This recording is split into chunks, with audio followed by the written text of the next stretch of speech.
तो सभी आत्मज्ञानी पुरुष जो आप कितनों से मिली हैं? मैंने कईयों के बारे में सुना है, जैसे जैसे कृष्ण या मोहम्मद या राम या ईसा मसीह, बुद्ध, सभी आत्मज्ञानी महापुरुष जो इस धरती पर हुए हैं, उनके जन्म या मृत्यु का कुछ जिक्र है।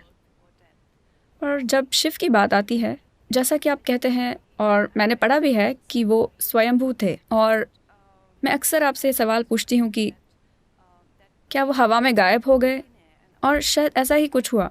यहाँ तक कि जिन महिलाओं से उनका विवाह हुआ, उनके साथ उनके बच्चे भी पैदा नहीं हुए, और वो कम से कम आप उन्हें जनसंख्या के लिए दोषी नहीं ठहरा सकते।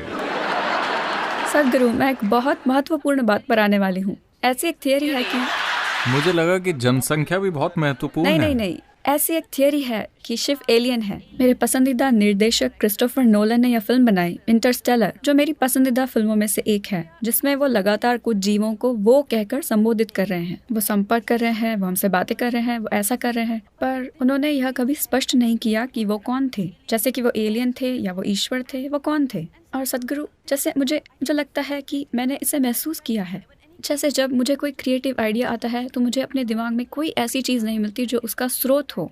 यह बिल्कुल ऐसा है मानो मेरे सिर में एक चिट्ठी आ गिरी हो। ऐसा लगता है कि यह किसी बाहरी दुनिया से ये है। कन्फेशन नहीं है।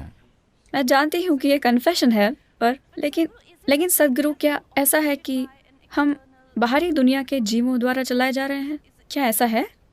तो वो लोग जिन्हें इंसानी बुद्धि पर भरोसा नहीं है, वो ऊपर देखते हैं कि बुद्धि कहीं और से आएगी। हमें यह समझना होगा कि देखिए, इस देश में कुछ ऐसी चीजें हैं जो बहुत महत्वपूर्ण हैं,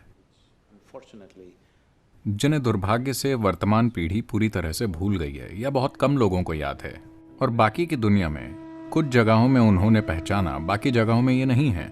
बात बस इतनी है कि यहाँ हमने ऐसी चीजों को इस तरह से समझा। उदाहरण के लिए योग में हम आपकी रीढ़ को ब्रह्मांड की धुरी कहते हैं, हम इसे मेरुदंड कहते हैं, यानी ये ब्रह्मांड की धुरी है। ब्रह्मांड क्या है, कृपया इसे समझिए। आज वैज्ञानिक ये स्वीकार कर रहे हैं कि ये एक अंतहीन ब्रह्मांड है। हम हमेशा से ये कह रहे हैं कि ये एक निरंतर बढ़ने वाला ब्रह्मांड है। तो हमने कहा कि आपकी रीढ़ ब्रह्मांड की धुरी है। ये बात बेतुकी लगती है। कोई वजन उठाए बिना भी कई लोगों की पीठ बुरी तरह दर्द कर रही है, यहाँ तक कि वो चल या दौड़ या कुछ भी नहीं कर पा रहे हैं। अगर ये ब्रह्मांड की धुरी बन जाए तो क्या होगा?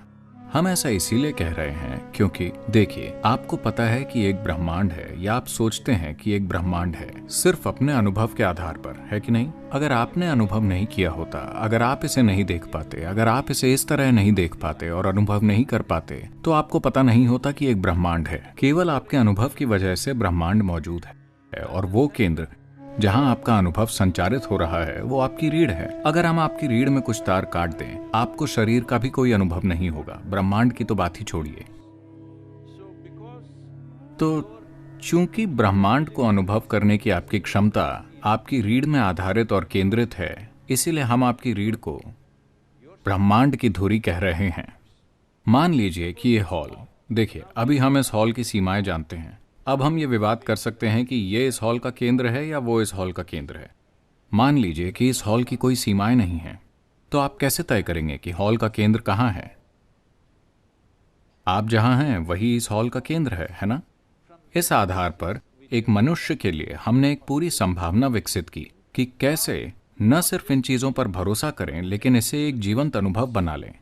यहां से ही इस शब्द योग की उत्पत्ति हुई कि समावेश तब नहीं होता कि मैं आपसे कहूं ओ मैं तुमसे प्यार करता हूं, तुम मुझसे प्यार करते हो, और ये सब। समावेश इसलिए होता है क्योंकि आपने अपने व्यक्तित्व की सीमाएं मिटा दी हैं। इसलिए नहीं कि मैं तुमसे प्यार करता हूं, तुम मुझसे प्यार करते हो, मैं आपको गले लगाऊंगा, आप मुझे गले लगाओ, कि हम समावेशी हैं। नहीं, ये सब कुछ समय के लिए चलेगा। कल अगर वो ऐसा कुछ करते हैं जो आपको पसंद नहीं है, ये खत्म हो जाएगा।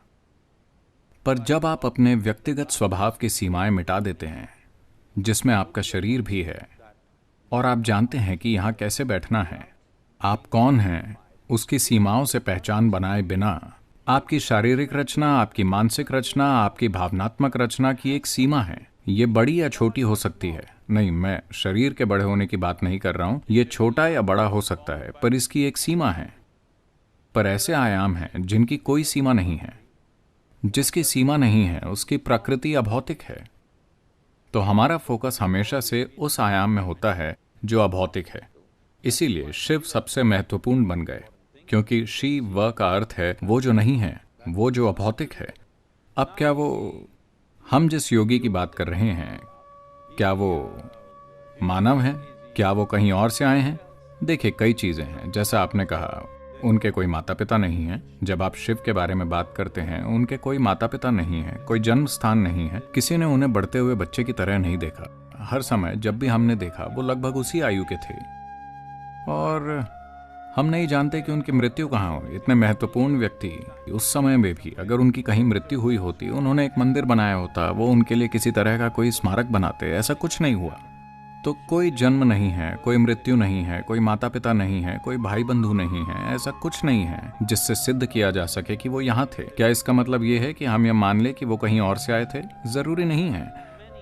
पर अगर आप कहानियों को देखें, ये बहुत आम है कि शिव को यक्ष स्वरूप कहा जाता है। इसका मतलब है हमेशा यक्ष यानी ऐसे जीव जो इंसान नहीं है, लेकिन ऐसा माना जाता है कि वो इस धरती के प्राकृतिक वातावरण में मौजूद रहे हैं, जंगलों वगैरह में। हम जिन्हें भी किसी तरह के जीव या प्राणी या आप जो भी कहना चाहें, जो स्वभाव से मनुष्य नहीं हैं, तो गाथाओं में कई बार आप देखेंगे कि कई सारे गीतों में और दूसरी चीजों में शिव को यक्ष स्वरूपा कहा जाता है। तो ऐसी कई चीजें हैं जो इशारा करती हैं, लेकिन ऐसा कोई खास सबूत नहीं है कि वो कहीं और से आए थे।